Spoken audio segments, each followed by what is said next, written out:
प्यारे बच्चों, आज हम फ्रांस की राज्य क्रांति के बारे में ये वीडियो पार्ट 3 देने जा रहे हैं। क्योंकि टॉपिक थोड़ा लंबा होता है तो इसमें भी इम्पॉर्टेंट चीज़ें जो कंपटीशन में आने की हैं उनको हम आपको तैयार करने की कोशिश कर रहे हैं। तो न सिर्फ तैयार करते हैं, हम आपको याद भी करवाते हैं। आइए आगे का देखते हैं तीसरे पार्ट को। देखिए, ट्रफलगर का युद्ध कब हुआ? 1805 में हुआ, इंग्लैंड और नेपोलियन के बीच में। 1805 में कौन सा युद्ध हुआ? ट्रफलगर का युद्ध। तो अब देखिए इसको कैसे आप याद कर सकते हैं। तो देखिए, ट्रफलगर तो कर लीजिए टॉफी। अंग्रेज तो बनियों की पार्टी थी, बनियों का देश माना जाता था। पूरी दुनिया में वो व्यापार करते थे। कल्पना कीजिए, टॉफी, अंग्रेजों की टॉफी छीन करके नेपोलियन अट्टहास करते हुए, देखिए 18 तो कर लीजिए अट्टहास का मतलब है खूब तेज हंसते हुए। 5 को कर लीजिए पंच, यानी नेपोलियन ने अट्टहास करते हुए अंग्रेजों पे पंच मारा और उनकी टॉफी लेकर कहाँ भाग गया? पोल पर चढ़ गया। तो अब क्या होगा? देखिए, जब हम कहेंगे टॉफी तो आप टॉफी तो हो गया ट्रफलगर। आप सोच के देखिए, जैसे आप ट्रफलगर है तो टॉफी निकाले तो टॉफी जैसे सोचेंगे दिमाग में तुरंत ट्रफलगर आ जाएगा। इसका युद्ध हुआ, किसके बीच में हुआ? अंग्रेजों के और नेपोलियन के हुआ। कब हुआ? अट्टहास करते हुए उसने क्या मारा? पंच मारा। तो पंच से 5, अट्टहास 1805 में अंग्रेज और नेपोलियन के बीच में ट्रफलगर का युद्ध हुआ। अब देखिए दूसरा क्या है? बैंक ऑफ फ्रांस की स्थापना नेपोलियन ने की थी। दरअसल नेपोलियन ने ही बैंक की कल्पना की और बैंक का नाम कर दिया फ्रांस, यानी फ्रांस का बैंक। आज देखिए पूरी दुनिया में हर देश के नाम का एक बैंक है। जैसे अपने यहाँ बैंक ऑफ इंडिया है ना, स्टेट का नाम लोग इसी पे रख देते हैं, बैंक ऑफ महाराष्ट्र, ऐसे ही। तो बैंक ऑफ फ्रांस की जो है स्थापना किसने की? नेपोलियन ने की। देखिए, पहली बार नेपोलियन ने क्या करवाया? कानून का संग्रह लिखित रूप में करवाया। लिखित रूप से कानूनों को इकट्ठा करवाया। इसको क्या कहा जाता था? इसको नेपोलियन का कोड कहा जाता था। तो ऐसे कर लीजिए, नेपोलियन तो कर लीजिए पोल पे जगह जगह नियम लिखवा दिया जिससे लोग कानूनों का पालन करें। अपने देश में भी ये होता है। तो पोल पे नियम लिखवा दिया। तो नियम कौन सा था? कानून का था। तो कानून का संग्रह करवाया, इसको नाम दिया नेपोलियन का कोड। अब देखिए, नील नदी का युद्ध हुआ था। नील नदी का युद्ध नाम से एक युद्ध हुआ था। इस युद्ध में अंग्रेज सेना का एक कैप्टन था नेल्सन। इसने हरा दिया था नेपोलियन को नेल्सन ने हरा दिया था। तो हरा कैसे? नेपोलियन हारा कैसे? कब, किस युद्ध में हारा? नील नदी के युद्ध में। अब आप इसको कैसे याद कर सकते हैं? करिए कि नेपोलियन जो है अंग्रेजों से भिड़ गया। अंग्रेजों ने उसको नीले नदी में पटक दिया, जिससे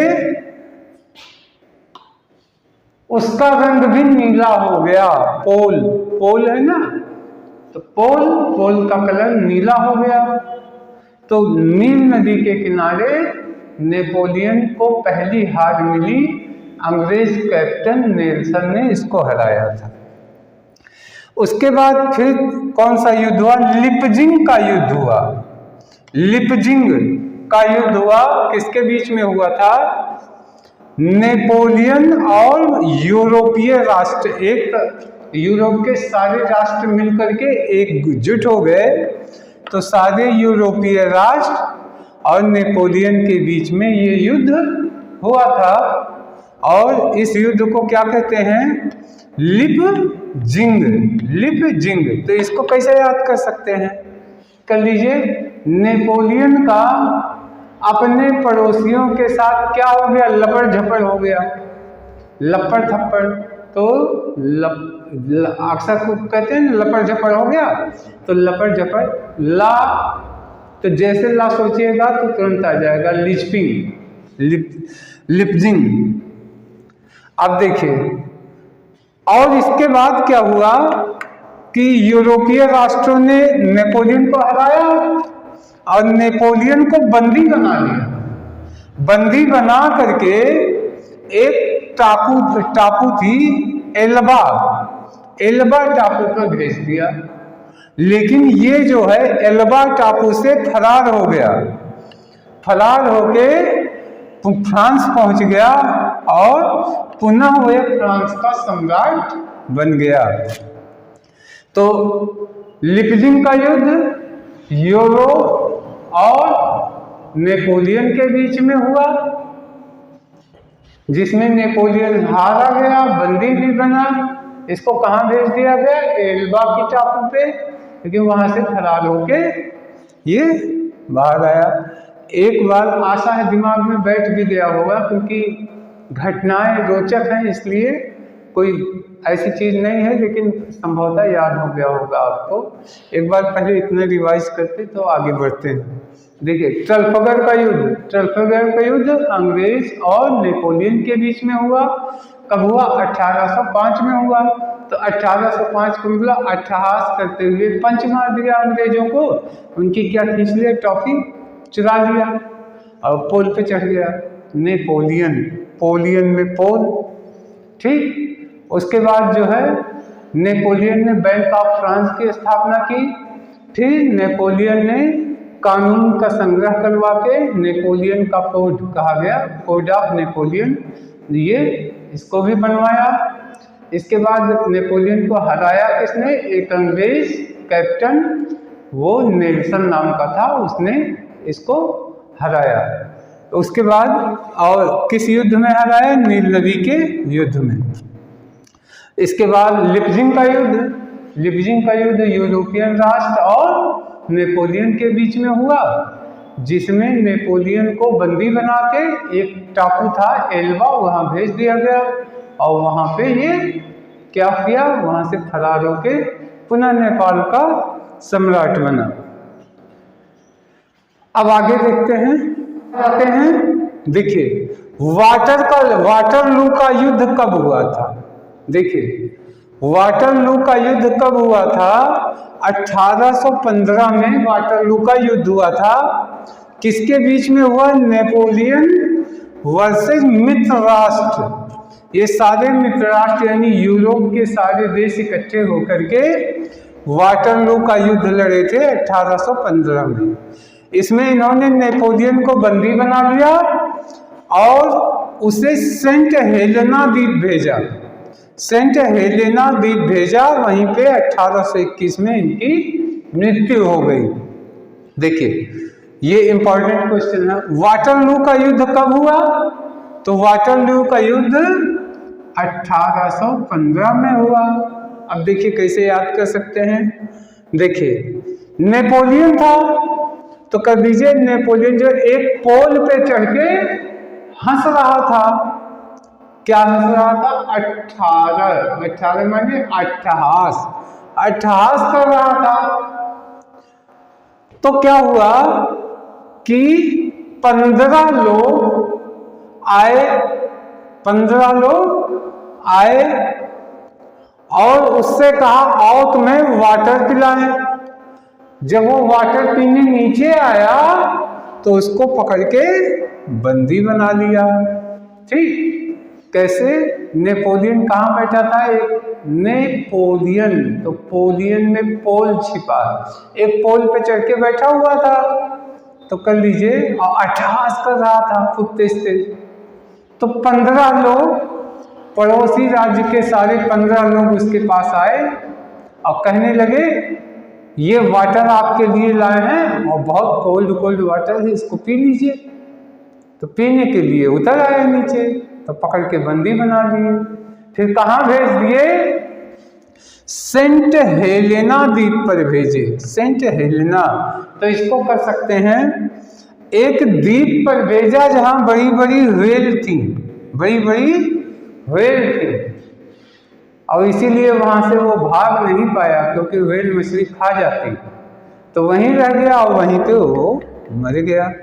ठीक, यानी वाटरलू का युद्ध कब हुआ? 1815 में हुआ, नेपोलियन और मित्र राष्ट्रों के बीच में हुआ।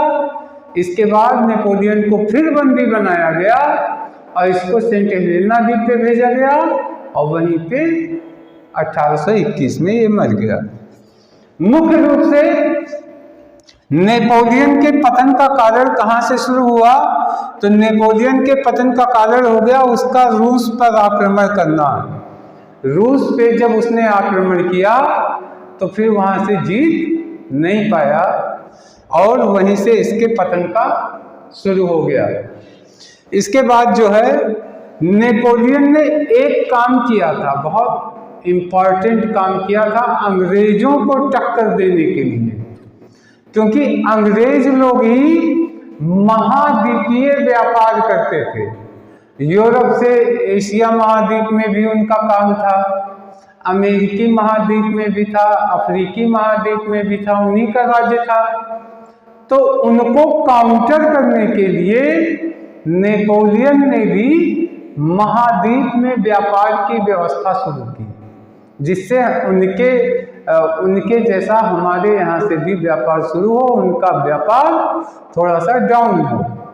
इस तरीके से तो महाद्वीपीय व्यवस्था का भी शुरुआत करने का श्रेय नेपोलियन को ही जाता है और इसीलिए नेपोलियन को लिटिल कारपोरल के नाम से जाना जाता है। लिटिल कारपोरल, कारपोरल का मतलब हो गया व्यापारिक समूह। और लिटिल क्यों कहा गया? क्योंकि अंग्रेजों के बाद ये सबसे बड़ा, सबसे शक्तिशाली, सबसे धनी, उस समय तत्कालीन परिस्थितियों में ये सम्राट था, इसलिए इसको क्या कहा गया? लिटिल, छोटा, कारपोरल कहा गया। तो प्यारे बच्चों हैं, आशा है सबका सब याद हो गया होगा। एक बार इसको जल्दी रिवाइज कर रहे हैं। वाटरलू का युद्ध कब हुआ? 1815 में हुआ। किसके बीच में हुआ? नेपोलियन और मित्र राष्ट्रों के बीच में हुआ और उसको बंदी बना लिया मित्र राष्ट्रों ने। कहाँ भेज दिया? सेंट हेलेना द्वीप पे भेजा, वहीं पे 1821 में इसकी मृत्यु हो गई। इसके बाद जो है नेपोलियन ने, इसने ही महाद्वीपीय व्यापार की व्यवस्था शुरू की जिससे अंग्रेजों को काउंटर किया जा सके। नेपोलियन को लिटिल कारपोरल नाम से जाना जाता है और इसके पतन का कारण क्या था? रसिया पे आक्रमण करना, यहीं से इसका पतन शुरू हुआ। तो प्यारे बच्चों, ये फ्रांस की राज्य क्रांति का स्टेप खत्म हुआ। अब नेक्स्ट वीडियो में हम और कुछ लेके आएंगे। आशा है यह आपकी परीक्षा के लिए उपयोगी सिद्ध होगा। तब तक के लिए धन्यवाद, नमस्कार।